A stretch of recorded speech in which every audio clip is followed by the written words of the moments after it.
The Prime Minister himself is also talking about what will and won't be required to meet certain climate targets. We're paying close attention to the degree to which this new climate plan that might be ahead actually addresses the fact that there are a lot of experts saying that they cannot meet targets in 2030 and 2035. The question for our front bench, however, is how might it matter politically?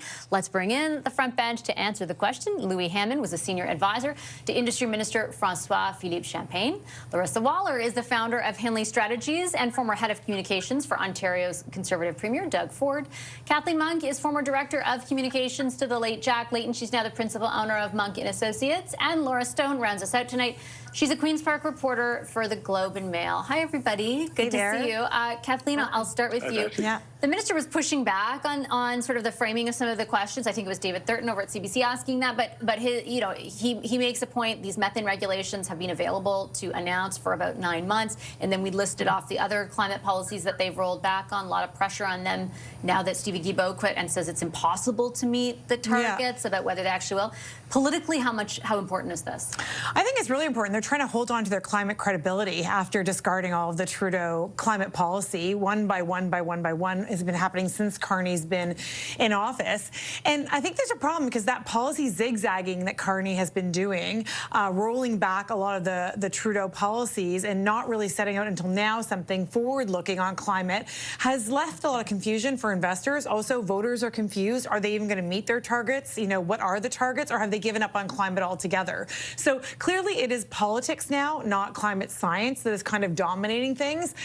It does, I was reminded of a great LL Cool J song, which is like, don't call it a comeback. I think the Liberals is really like, don't call it a climb down. But guess what, guys? It's really been a climb down on their climate policies.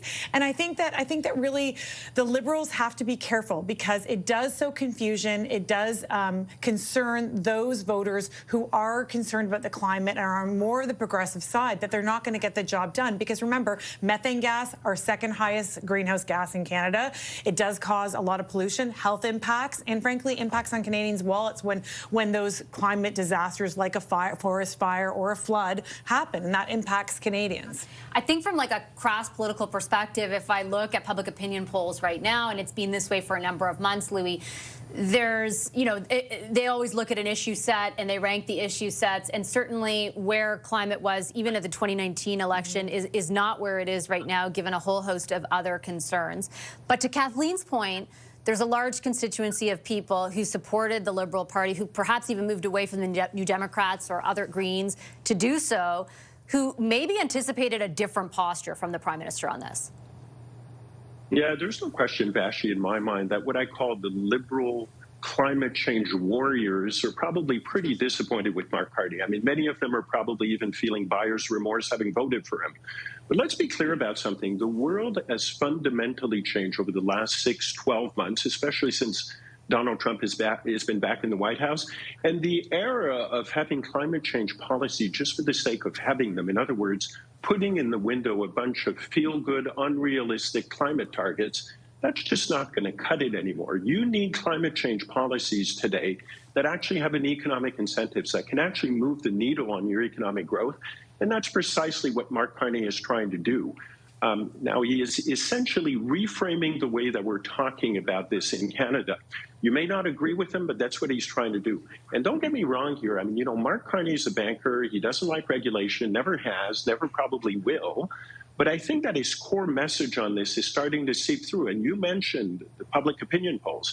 And essentially, the core message is this: climate change is real, climate change is risk, climate change is a threat, but it's also an economic opportunity that Canada needs to seize upon.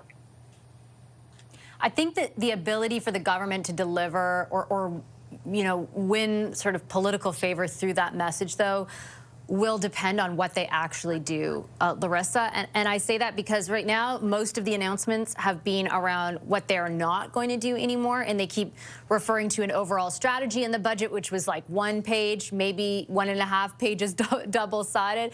And, even Jonathan Wilkinson, I've had him on the show a few times, used to be the Minister of Environment and Energy, said, like, they need to produce a new climate plan in order to keep insisting that the targets will be met to some degree. How much do you think that politically matters from where you sit? It depends on what side of your Liberal flank you're worried about. Mark Carney, since becoming prime minister, has been more worried about the right flank and pulling over voters who probably are giving him the benefit of the doubt, who are maybe typically more accessible for conservatives. And he's not worrying at all about the left flank, which is where the New Democratic voters, and he doesn't really have to right now. They don't have much of a party to speak of. They don't have a leader, and they've got nowhere to go. So they're going to support him either way. And you see that in the numbers. But to Louis' point where you said Mark Carney's a banker, Mark Carney is also the guy who wrote the book Values, and I encourage everybody to read it over this holiday break. It's $28 right now on Amazon. I was just checking. It's a pretty heavy read. But when he became prime minister, and I say this tongue-in-cheek, I didn't know which Mark Carney we were going to get. I didn't know if we were going to get Mark Carney, the banker, who actually cares about our economy, or Mark Carney, who believes what he wrote in the book Values, that we have to reorganize our entire economic system around the idea of climate. And it appears that Mark Carney is leaning towards more banker Mark Carney. But he's also Mark Carney, who is pro-pipeline, except we're not going to repeal that oil tanker ban in northern BC so we can build the pipeline, but that oil can't go anywhere. So he still has to take those extra steps that's going to tick off a lot of people on his left flank. And right now, that's okay. He can bleed that support, but he won't be able to bleed that support forever. So my political advice to the Liberals is do it all right now. Tick off everybody on the left. You'll get them back eventually. But he's making these right steps. I encourage him to go further. I encourage him to get rid of the carbon tax on industry, because that's going to make stuff more expensive as well. And I encourage them not to put these climate change policies that really aren't going to amount to much. Remember, Canada is only 2% of global emissions. So anything we do in Canada that's restrictive to industry hurts everybody, and it's all for show. I think that, I mean, there's definitely a couple of ways to look at that, and I do understand the argument of as a portion of overall emissions. I think the argument to counter that has long been, or at least the one Liberals used to put forward, is if we expect, the biggest polluting countries to do so, then to follow suit, then essentially we have to set an example to a certain degree. But now the debate seems to be framed very differently. I also think, Laura, that it's all in the abstract right now. But to Larissa's point, when there is a pipeline, or if there is a pipeline proposal that does ultimately require the federal government to invoke C5, to override, let's say, the tanker ban, that will be a very different situation, because then whichever version of the prime minister it is, it will have to be very clear. Absolutely. And I think there is a risk in two key provinces for the Liberals in that situation, in BC and Quebec. And that is going to be a tough sell for some of the MPs that were elected in those provinces if the prime minister goes that distance. But we're talking 2-3 years down the road. Trump may be headed into his third term by then. We don't know.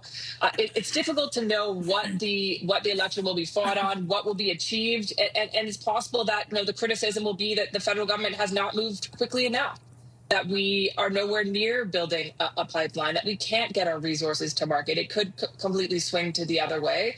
I think, today's announcement is clearly, the government doing what they feel is most politically palpable. I think this is being generally well received by environmentalists, many of whom want the government to go further, but I think they view this as a good step.